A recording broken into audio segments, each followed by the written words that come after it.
Did PlayStation and Jim Ryan really run over to Europe to talk about Xbox because of the Activision Blizzard deal? There's a lot of new details coming out that's showing Jim Ryan taking personal flights to go and try to block this new deal from going through. And we also have Microsoft filing all these legislations into the European Committee to get the deal to go through. There's a lot of information going on here. And again, this public forum of them attacking each other is getting a little out of hand. So let's get into everything between Sony and Xbox and, of course, the Activision Blizzard deal.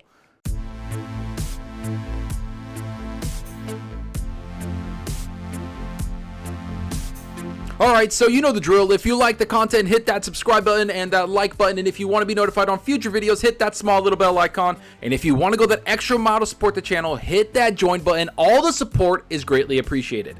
Alright, so yeah, surprise, surprise, we're talking about the Activision Blizzard deal between Xbox and everything that's going on with Microsoft. And not to mention all the legislations and everything that's going on with the committees in Europe and the United States. So right now, the rumor is that Sony went over to the EU regulators to discuss this Activision Blizzard deal with Microsoft.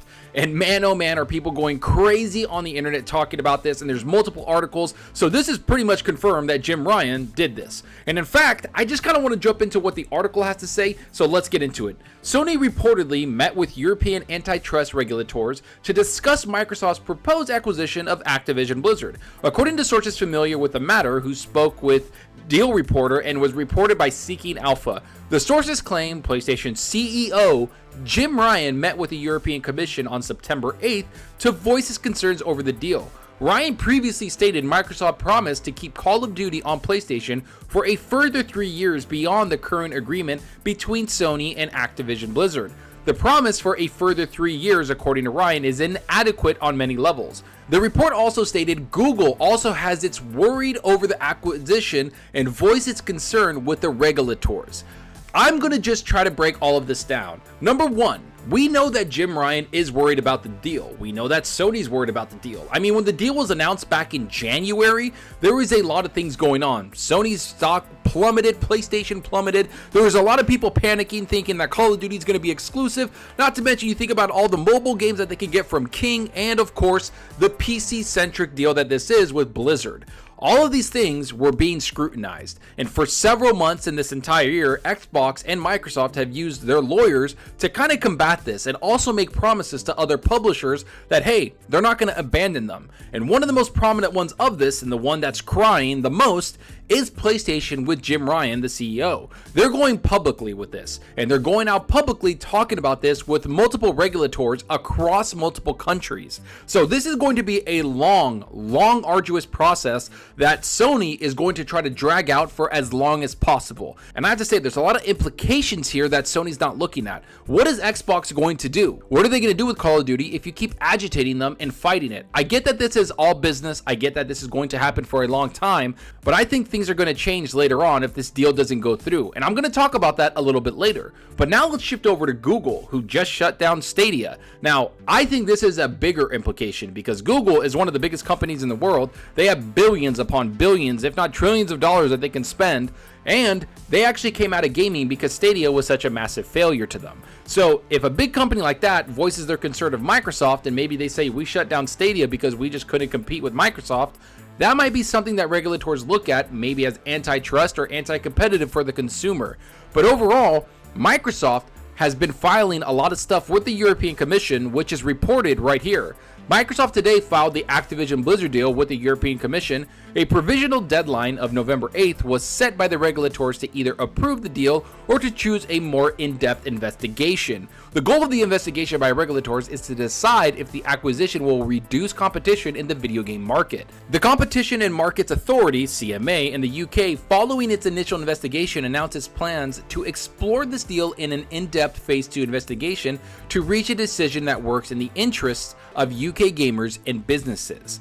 Now, that is something that I think Xbox was waiting for, and they knew it was going to happen, or Microsoft knew it was going to happen. We knew that this is going to be a very, very long process, and we knew it's probably going to bleed into next year, if not into the summer of next year. It's going to take a full year and a half before this deal even finalizes or gets shut down. Now, as for Google and Sony, this is where things I think are going to get a little weird, because I've talked to multiple people about this, and they're saying if the deal doesn't go through, what happens next? Well, what's going to happen next in my head is what Sony is doing. What Xbox is going to do if they don't get this deal to go through is they're just going to start money hatting things. I know that sounds weird. I know that sounds kind of like hyperbolic, but what does Sony do that nobody bats an eyelash at? They lock down exclusive deals. They walk up and grab Final Fantasy that hasn't come onto the Xbox. They walk up and grab all these other exclusive deals that they're trying to lock down for 2 years, not to mention they're prohibiting games and publishers from going onto Game Pass. So not only are they blocking things, they're also blocking things on other companies and other customers. So Game Pass doesn't have games on there because Sony doesn't want them on there. So if you sign a deal with Sony, there's something in the contract that says, hey, you're not going to go onto Game Pass for X amount of years. And that to me is a very, very dangerous proposition. If Sony does block this deal, or if Google blocks this deal, or all the commissions block this deal, I don't know what Xbox is going to do. Think about it. If they're going to get blocked, then they're just going to do what Sony is doing. They're going to lock down deals. They're going to get things that are exclusive, give people a bunch of money and be like, hey, just make a game for Xbox. We're not buying you. We're just flooding you with money. And that is going to be okay, right? Because that's exactly what Sony does. That's exactly what Sony does on the PlayStation platform. They lock down all these exclusives. So I'm not going to be worried if Microsoft does it because, hey, it's okay. That's what Sony does, right? That's where the anti-competitive and all this stuff is going to come into play. Because right now, Xbox and Microsoft are playing nice. They are allowing Xbox games to be on other platforms. They're willing to make Xbox games on other platforms. And they just want to bring Game Pass wherever it is.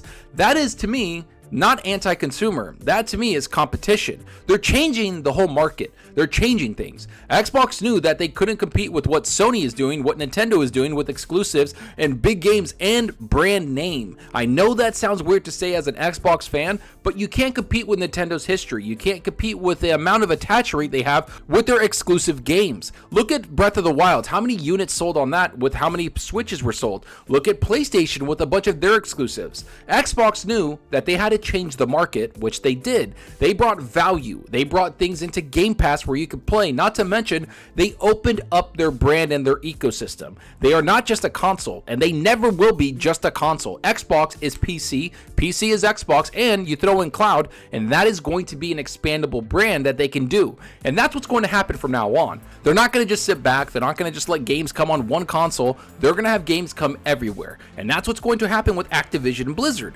They're going to try to take their games and put them everywhere. Yet, if they get blocked, I can see them going to other publishers and locking deals down. Just like that Final Fantasy deal, just like all those other deals, because everybody has said it.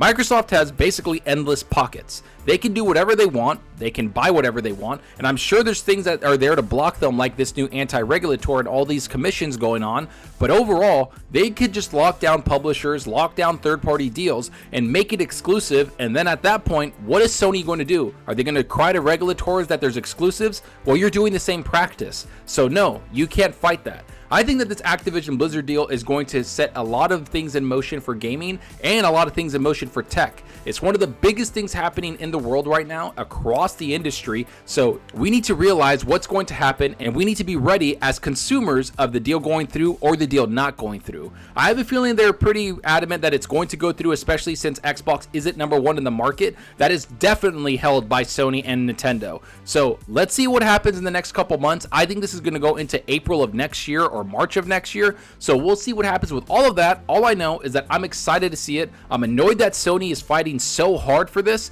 and I think that they should look in the mirror about what they've done and all the practices that they've done that is anti-consumer to other platforms like Xbox, PC, and everything else. But let me know what you think. Are you surprised that Jim Ryan flew personally to talk to the European Commission? Do you think Google's going to get involved after they have documentation saying they thought the deal wasn't that bad, and then now they're kind of going back on their word because they're out of the gaming world because Stadia failed? Do you think Sony's going to have a fighting chance to block this deal? What is Xbox going to do if the deal doesn't go through? Let me know what you think down below. And I hope you enjoyed the video, and if you did, please hit that subscribe button and that like button to support us out the channel more than you know. And give me a follow on Twitter at Zalker87. I'm always on there talking games and sharing my latest videos. Plus, I love interacting with everyone there, so get on Twitter and let's talk about gaming. Also, follow me on Xbox Live. My gamertag is Zalker87, just like my channel name. See what games I'm playing, and let's compete in achievements for the month. So right now, I've been playing a lot of Days Gone. I'm enjoying that on the PC. I'm about 23 hours into the game, just having a blast with it. But to be honest with you, I got my Steam Deck on Friday last week, and I have done nothing but play that Steam Deck so much. I've emulated things. I'm playing a bunch of games on it. I got my Series X streaming to it. I basically turned my Xbox into a server so I can take my Xbox anywhere with me as long as I have an internet connection, and I'm just having a blast with it. I'm playing Rise Son of Rome on max settings, 60 frames per second on this little handheld, and I have to say, wow, it runs beautifully. I'm loving the Steam Deck. I'm going to be playing this a lot. I go around a lot for work. I have to go into the office, blah, blah, blah. I can just bust this out for 20-30 minutes during lunch and have a great time. I love it, and it honestly is a lot better than xCloud because I can just stream my Series X directly to the console and play my entire library and not just rely on the xCloud library. So I'm having a blast with it. I also have my PS5 on it because I can stream from there. This little thing, this little device is a banger. I think Steam has something very good on their hands. I think they could disrupt the market with it, and I feel like they can do a lot of cool things that joins the console realm of it because they really did make PC gaming into console. If you stay in their ecosystem, you're going to have fun, but you can also expand it beyond anything you want. I'm having a blast with it. So let me know what you're playing though. Are you playing something on your Xbox Series X, your PS5, or your PC, or do you even have a Steam Deck like me, and are you playing something on there? Let me know down below because that's what we're here for. It's to talk games. And that's all for now. Thanks for watching, and until next time, remember, enjoy your gaming. Later.